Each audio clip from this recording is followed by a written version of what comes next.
Welcome back to my channel. Town നവീകരണത്തിൻ്റെ ഭാഗമായിട്ട് ഉയരം കൂട്ടിയിട്ട് വീതി വർദ്ധിപ്പിക്കാതെ റബ്ബറൈസ് ചെയ്തിട്ടുള്ള റോഡിൻ്റെ പരിണിത ഫലങ്ങളാണ് ഇപ്പോൾ നമ്മൾ കാണുന്നത്. ഇപ്പോൾ വെള്ളിയാഴ്ച ജുമുഅ നമസ്കാരത്തിന് ശേഷം ഇന്നുണ്ടായിട്ടുള്ള അപകടത്തിൻ്റെ ദൃശ്യങ്ങളാണ് നിങ്ങൾ കാണുന്നത്.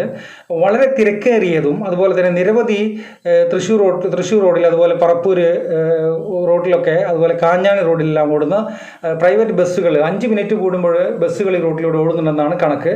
അപ്പോൾ അത്രയും തിരക്കുള്ള ഒരു റോഡ് ഇത്രയും വീതി കുറച്ചിട്ടുണ്ടാക്കിയിട്ടുള്ള ഉദ്യോഗസ്ഥന്മാർക്ക് ഇരിക്കട്ടെ ഒരു ബിഗ് സല്യൂട്ട്. അപ്പോൾ ഈ റോഡിൻ്റെ വികസന മുരടിപ്പുമായി ബന്ധപ്പെട്ട് പൗരാവകാശ സംരക്ഷണ സമിതി പ്രവർത്തകർ ബഹുമാനപ്പെട്ട ഹൈക്കോടതി ചീഫ് ജസ്റ്റിസിന് മുന്നിൽ അതുപോലെ തന്നെ ഡിവിഷൻ ബെഞ്ചിന് മുന്നിലാണ് പൊതുതാൽപര്യ ഹർജി ഫയൽ ചെയ്തിട്ടുള്ളത്. അതിൻ്റെ ഹിയറിംഗ് ഒരു വർഷമായി നടന്നുകൊണ്ടിരിക്കുന്നു. അപ്പോൾ അതിനിടയിൽ എങ്ങനെയെങ്കിലും ഈ റോഡിൻ്റെ നിർമ്മാണ പ്രവർത്തനങ്ങൾ അവസാനിപ്പിച്ചിട്ട് കരാറുകാരുടെ കാശ് നേടിക്കൊടുക്കാൻ വേണ്ടിയിട്ടാണ് ഇതിൻ്റെ അണിയറ പ്രവർത്തനങ്ങൾ നടക്കുന്നത്. അതിൻ്റെ ഭാഗമായിട്ട് കഴിഞ്ഞ ശനിയാഴ്ച 10 മണിക്ക് ശേഷം അവധി ദിവസമായതുകൊണ്ട് കടകളെല്ലാം നേരത്തെ അടച്ചു പോയതിന് ശേഷം കരാറുകാരൻ രാത്രിയുടെ മറവിൽ ചില പണിക്കാരുമായിട്ട് വന്നിട്ട് ഈ ടൈൽസിൻ്റെ വർക്കെല്ലാം കഴിച്ചിട്ട് കംപ്ലീഷൻ റിപ്പോർട്ട് കൊടുക്കാനുള്ള തയ്യാറെടുപ്പിലായിരുന്നു. എന്നാൽ തുടക്കത്തിൽ കരാറുകാരോടും അതുപോലെ തന്നെ ഈ അഴിമതിക്കാരായിട്ടുള്ള ഉദ്യോഗസ്ഥന്മാരോടും ഒപ്പം കൂടിയിരുന്ന ഇരു മർച്ചൻറ്റിൻ്റെ ആളുകളും ഒരുമിച്ച് കൂടുകയും അതിനെതിരെ പ്രതിഷേധിക്കുകയും ആ പണി അവരെ കൊണ്ട് ചെയ്യാൻ സമ്മതിക്കാതെ അവരെ മടക്കി അയക്കുകയാണ് ഉണ്ടായത്.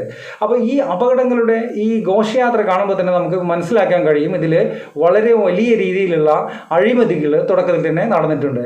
കാരണം സർവേ ഡിപ്പാർട്ട്മെൻറ്റിൻ്റെ ആദ്യത്തെ അളവിൻ്റെ സമയം തന്നെ നിരവധി പരാതികളും അതുപോലെ തന്നെ പ്രക്ഷോഭങ്ങളുമാണ് നമ്മൾ ഈ പാവർട്ടി സെൻറ്റർ വികസനവുമായിട്ട് സംബന്ധിച്ചിട്ട് കണ്ടിട്ടുള്ളത്. അപ്പോൾ ഇത് സ്കൂൾ കുട്ടികൾക്കും അതുപോലെ തന്നെ വഴിയാത്രക്കാർക്കും ഭീഷണിയാവുന്ന രീതിയിലാണ് ഇത് വളരെ വീതി കുറച്ചിട്ട് റബ്ബറൈസ് ചെയ്തിട്ടുള്ള റോഡുകൾ. മാത്രമല്ല അതിൽ റിഫ്ലക്ടർ എല്ലാം പിടിപ്പിച്ച് റോഡിൻ്റെ ഈ കേസ് നടക്കുന്നതിൻ്റെ ഇടയിലാണ് ഈ റിഫ്ലക്ടറും മറ്റുമെല്ലാം പിടിപ്പിച്ച് റോഡ് ലൈൻ ഇട്ടിട്ട് വലുതാക്കിയതെന്നത് നമ്മൾ തിരിച്ചറിയണം. ഇത് രാത്രിയിൽ ഉണ്ടായിട്ടുള്ള മറ്റൊരു അപകടമാണ് നമ്മൾ ഈ കാണുന്നത്. മഗ്‌രിബ് നമസ്കാരത്തിൻ്റെ ശേഷമാണ്. അത് വളരെ വലിയൊരു അപകടമായിരുന്നു. അപ്പോൾ റോഡ് ഇപ്പുറത്തേക്ക് ക്രോസ് ചെയ്തതിൻ്റെ ഇടയിൽ ഒരു ഒറീസക്കാരനായിട്ടുള്ള ഒരു അതിഥി തൊഴിലാളിയെയാണ് ഈ വണ്ടി ഇടിച്ചിട്ടത്. അപ്പോൾ ഈ വണ്ടി ഇടിച്ചിട്ട് വളരെ ദൂരത്തേക്കാണ് ഈ തൊഴിലാളി തെറിച്ചു പോയത്. കാരണം ഒരു കാറിനെ ഓവർടേക്ക് ചെയ്ത് വരികയായിരുന്ന 2 ബൈക്കുകളാണ്. അപ്പോൾ അതിനു മുമ്പിൽ കാറിൻ്റെ മുന്നിലൂടെ ഈ ഒറീസക്കാരൻ പെട്ടെന്ന് കടക്കാൻ വേണ്ടിയിട്ട് ശ്രമിച്ചതാണ് അപകടത്തിന് കാരണമായിട്ട് പറയുന്നത്. പക്ഷേ ഈ അപകടത്തിൽ ഒറീസക്കാരന് കാലിന് മുട്ടിനും അതുപോലെ തന്നെ ചെറുതായിട്ട് പരിക്കുകളെല്ലാം ഉണ്ട്, നടക്കാനായിട്ടുള്ള പ്രയാസവുമുണ്ട്. അപ്പോൾ ഈ റോഡിലൂടെ യാത്ര ചെയ്യുന്ന ചെറുപ്പക്കാരോട് പറയാനുള്ളത് ഈ റോഡ് വളരെ വീതി കുറഞ്ഞതാണ്. അതുപോലെ തന്നെ അപകടങ്ങളുടെ വലിയൊരു കെണി നിങ്ങളെ ഈ റോഡുകളിൽ കാത്തിരിക്കുന്നുണ്ട്. അപ്പോൾ ഇതിൽ വളരെ രസകരമായിട്ടുള്ള മറ്റൊരു സംഭവം, ആ അപകടത്തിൽപ്പെട്ട തൊഴിലാളി ആശുപത്രിയിൽ പോകണ്ട എന്ന് നിർബന്ധം പറയുകയും പക്ഷേ ഈ കാണികളായിട്ട് അവിടെ കൂടിയിട്ടുള്ള ആളുകളെല്ലാവരും നാട്ടുകാർ അത് പിന്നീട് അറിയുകയുള്ളൂ എന്ന് നിർബന്ധം പറഞ്ഞിട്ട് ഈ യാത്രക്കാരനായ ചെറുപ്പക്കാരൻ്റെ കൂടെ ഈ അതിഥി തൊഴിലാളിയെ ചാവക്കാട് ഹോസ്പിറ്റലിലേക്ക് അയക്കാനായിട്ട് വണ്ടിയിൽ കയറ്റുകയാണ് ഉണ്ടായത്. അപ്പോൾ ഈ കയറ്റിക്കൊണ്ടുപോയ ആളും അതുപോലെ തന്നെ അവരുടെ കൂട്ടുകാരും ഇടയ്ക്ക് വെച്ച് 3 സ്റ്റാറിൻ്റെ അടുത്ത് വെച്ചിട്ട് ആ അതിഥി തൊഴിലാളിയെ കാശെടുത്ത് വരാം എന്ന് പറഞ്ഞിട്ട് മുങ്ങുകയാണ് ഉണ്ടായത്.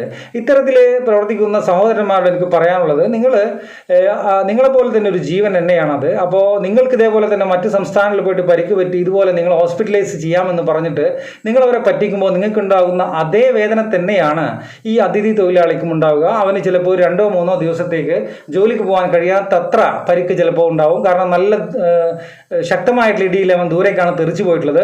അപ്പോൾ എൻ്റെ സ്നേഹിതന്മാർ മനസ്സിലാക്കേണ്ടത്, ഈ ഏത് രാജ്യക്കാരാണെങ്കിലും ഏത് സംസ്ഥാനക്കാരാണെങ്കിലും അവരെല്ലാം മനുഷ്യന്മാരാണ്.